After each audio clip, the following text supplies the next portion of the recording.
Hello, I am back again, and today I am going to do kind of the opposite of the video that I posted previously, which was bookish pet peeves. Today I am going to do bookish things that I love. So it's just going to be a simple video. I'm going to try to keep it short. I'm going to try to make it shorter than the other one, just because I do realize that my videos tend to get pretty long because I talk a lot when it comes to books. So let's just get this started. Again, I'm going to keep this list to 10 things, and it's going to be in no particular order. I didn't really say that in the other video, but yeah, that wasn't in any particular order. It was just like 10 bookish things I didn't really like, and this is going to be 10 bookish things that I love and adore. So first thing that I'm going to talk about is, let me first get a book. I'm using this again because I used it a lot for my bookish pet peeves, so might as well just use it for what I love about books. Floppy pages, where the spine doesn't bend. Like, I know I said that creased spines don't really bother me that much, but it's just, I love this. You just lay it flat and it just opens so nicely. I love this. It's just amazing. It's just really easy to read, and a lot of, the pet peeves that I have are canceled when a paperback just does this. It's just like, I love it so much. Okay, so this next one is mostly, it applies to fantasy, but well, a lot of things that I love about books usually have to do with fantasy, even though I am fairly a new reader for it. Again, I'm going to pull out a book to show you. This is Emperor of Thorns by Mark Lawrence, and I'm just going to show you. Where is it? Maps.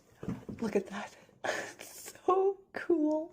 I adore maps in fantasy books. Like, it's like, I just love to stare at it and just look at how all of the like layout is, and I don't know, I just have a thing for maps. I love maps. And like, I'm no cartographer, but I just love it when the books themselves, I guess this can be included with this, when they use so much of like the layout in within the storytelling. So like if they're like mountains or something, and then like that's kind of like something that the characters mention a lot, how it's like in the north there are mountains or whatever. I know, it's just little things, like little world building things like that. Like, I just love it. Just the map, it's just so satisfying to look at. Also because I love like actual maps. I think I used to have like an atlas, and I just loved looking at it, just looking at the map of the world. So like fantasy books, I just love looking at maps. This next one is also fantasy related, but um whatever, a lot of things I do like. This is why I love fantasy. I love glossaries. So this is the 5th season by N.K. Jemisin, and this book, it has an appendix at the end, but it's basically like a glossary. I just love it, like when it just has like this, and then like it tells you like the details about it. I just love it because it's like just extra world building. Or like if you don't really understand something, you can just go and like look it up and then like get a better understanding of the world. I also know, I know a bunch of books do this. I know the Black Magician trilogy by Trudy Canavan does it, and I like loved those books to death. And I would like just flip through the glossary at the back and just like read through all the definitions. That's the only other one I can really think of, but I just love it when books do this. It's just so satisfying to just like look at it, and then like especially after you read a book and then you look through it and you like already know what it means because you're so into the book. Oh, I just love that. It's so satisfying. I love it. Actually, I have two things that I've realized. Mistborn is the other one that I remember that has a glossary at the back. And I remember like I was looking through it and I loved it because you could tell that Brandon Sanderson put so much thought into the magic system and whatever. And I've also realized that glossaries are not exclusive to fantasy. This is a book about whales because I love whales. Um, and it has, of course, it has a glossary as well. So it's also like, I guess, more scientific books as well have glossaries, and I love it. I also know, oh yeah, I also remember Ranger's Apprentice, no, not Ranger's Apprentice, Brother Band, by John Flanagan. It's in the same world. It would have like, I guess it's glossary, but it would have like ship terms because it's all about ships. Because the characters like travel in ships or whatever. It would have like terms for ships, and like how the rigging goes and whatever. It would have those definitions up at the front. Um, that was the thing I really enjoyed as well. So yeah, it's not exclusive to fantasy, and it's a bunch of fantasy books do it. Like now I'm remembering a bunch that do. So yeah, just wanted to add that little bit in. So this next thing that I love about books, I do not think that it's genre specific, but I do see a lot of fantasy books doing this. Um, I love those little like quotes or little like tidbits of information that come in the beginning of like a chapter. Let me show you an example. So this is King of Thorns by Mark Lawrence. I'm just gonna open this to a chapter and then show you what I mean. So these are like this is like just little information about like different characters for Prince of Thorns. So sometimes it doesn't for or not Prince of Thorns, this is King of Thorns. And King of Thorns, they don't like this stuff isn't like the pre chapter like quote stuff doesn't happen every chapter. It did in Prince of Thorns, I believe. But still, like, I love this because it gives some depth to the character, and then, like, kind of sometimes it goes into their relationships or whatever. Like, I just love it. And it's like extra world building. Um, Fifth season also does this, but this one does it at the end of every chapter. Let me pull one up and show you again. So for fifth season, at the end of every chapter, there's this little like, sometimes it's like a verse from like a tablet or whatever that's a thing in this world. Sometimes it's like a quote from like a scholar or whatever in the world. I just love it. It adds so much depth to the world building, and like I'm just in love with like reading it and like just looking at the depth. Um, I believe this also happened in the Farseer's trilogy. Actually, I don't know if it does it throughout the whole entire trilogy because I only read the first one, which is The Assassin's Apprentice, I believe, by Robin Hobb. So there were usually like information at the beginning of the chapter, so it's like just a bit of like information about the world. Like it tells us information that ties in with the storytelling, but it's like, you know, information that's not happening in the story. I don't know if that's I'm making any sense here. But it's just like little tidbits of information that gives a little bit more depth in the world. Like I just love that. It's just I just have a huge soft spot for it, and it's something that I just gobble up whenever I see it in books. I also know that the first book in the Mistborn trilogy, The Final Empire, does this. Like it has like little like quotes. Um, okay, I don't know if I want to say because I don't know if it's a spoiler or not, but it has like little quotes of like an excerpt from like a diary or something of a character at the beginning of like every chapter. I really like enjoyed that. Like I don't know, I really liked it. So just like I don't know, it's like extra information about the world or whatever. Feel like some people might skip over it and like not really care that much.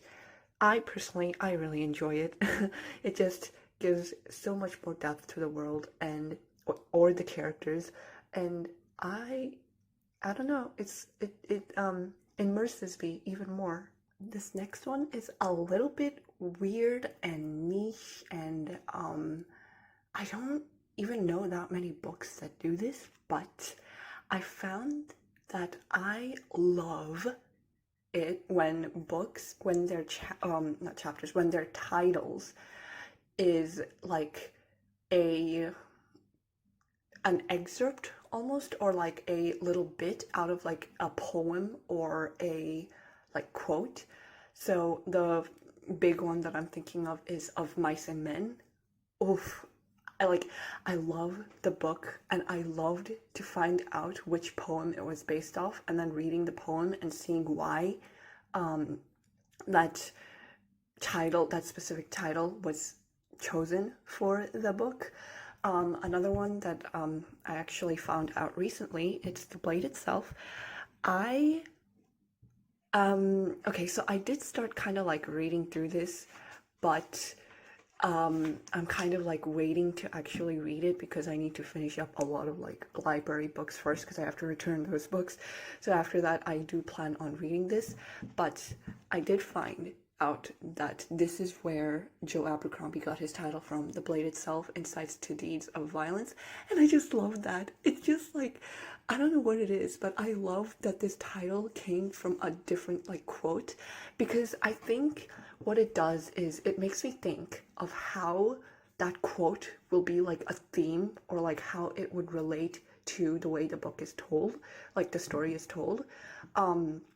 I don't know, it's just like a little tidbit that like I just love, I find that I love for some weird reason.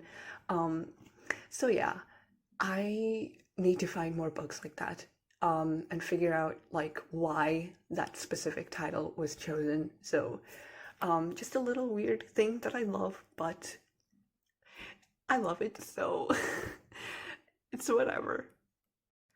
The next bookish thing I love has to do with the cover of the book. So I'm going to use the blade itself again as an example. I don't know if you can see, but I'm going to try to catch the light. But you see the shine that's like encircling the name? I love it when like, okay, it doesn't do this for the title. I still love this cover. It's gorgeous, and this is why I had to get this book. I have the entire First Law trilogy because these covers are gorgeous and I just needed it. I'll show you a better example. So this is Eliza of Lamora. I read this. This was actually, I believe, the first adult fantasy, unless Black Magician is adult. I actually don't know if it is, but that was the like probably the very first kind of in-depth fantasy novels that I got into, Black Magician. But this is so I don't know if it's adult or not, but this, if it's not, then this is the first adult novel, adult fantasy novel that I've read. And just look at the title. Look, you know how it shines? Like, I love that. I don't know what it is about it. I love it when the titles are so shiny and like metallic looking. It's so beautiful. And like, I just love looking at like how it shines against the light. I don't know, just a little thing. It just like makes me so happy inside. My chest just bubbles looking at this book. The next thing that I really, really love in books, or about books, whatever, I love it when books in a series have really, really similar titles. So here, the Broken Empire trilogy by Mark Lawrence is a great example of this. The first book is called Prince of Thorns, King of Thorns, Emperor of Thorns. I just love that they all have like of thorns, and then this one it's like progresses by the rank, so Prince, King, Emperor.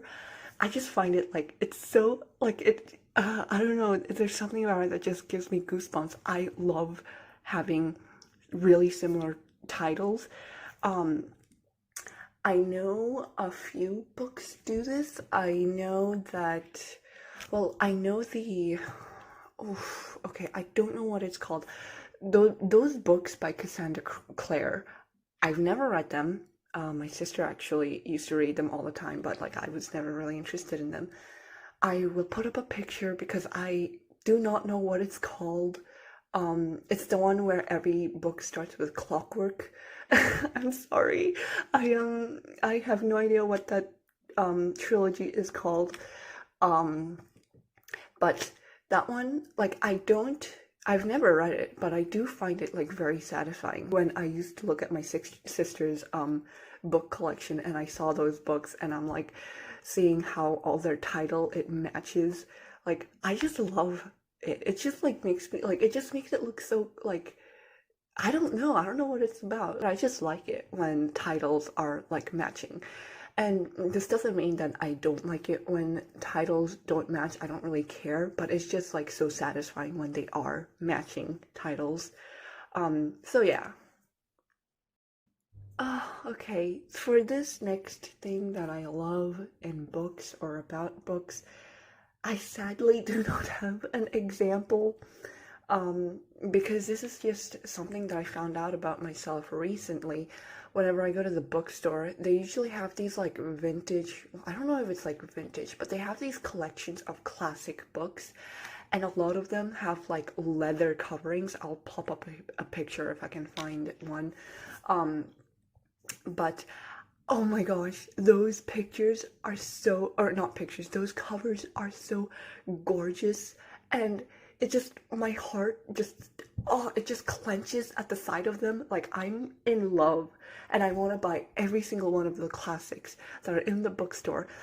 And it's like, I just get so sad though, because the classics that have those beautiful covers, like leather, it's like all leathery and like they have these amazing patterns and designs. They cost like so much. I believe they cost like twice as much as like a normal like paperback one. And it just makes me so sad because I really love the covers and I love the classics that have like the leather bound like covers, and it just makes me so sad whenever I go to bookstores and I see those and I'm like, I can't buy those because there's like a cheaper version here. So there's like, why would I, like, I don't have the money to spend on all those books. Like, it just, uh. So I haven't bought any classics because of that, because I really want the leather bound ones.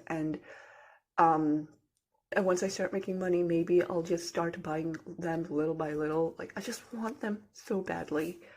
Um, okay, that devolved into like, I don't know, it's not a rant, but it's supposed to be something I love. Whatever. I love it. They're beautiful, and oof, it's just like it just hits me in the heart. Like, oh, I need those books. We are on the ninth bookish thing that I really, really like. I am holding this book here. This is, again, it's a library book, and it's apparently very old, which is why it looks very worn, and um, a lot of the damage is not my fault, just putting it out there. Um, so, also, the reason I read library books is because otherwise, I like I can't buy every book that I want to read. Until I can, I'm just gonna have to settle for free books. Library is a great alternative.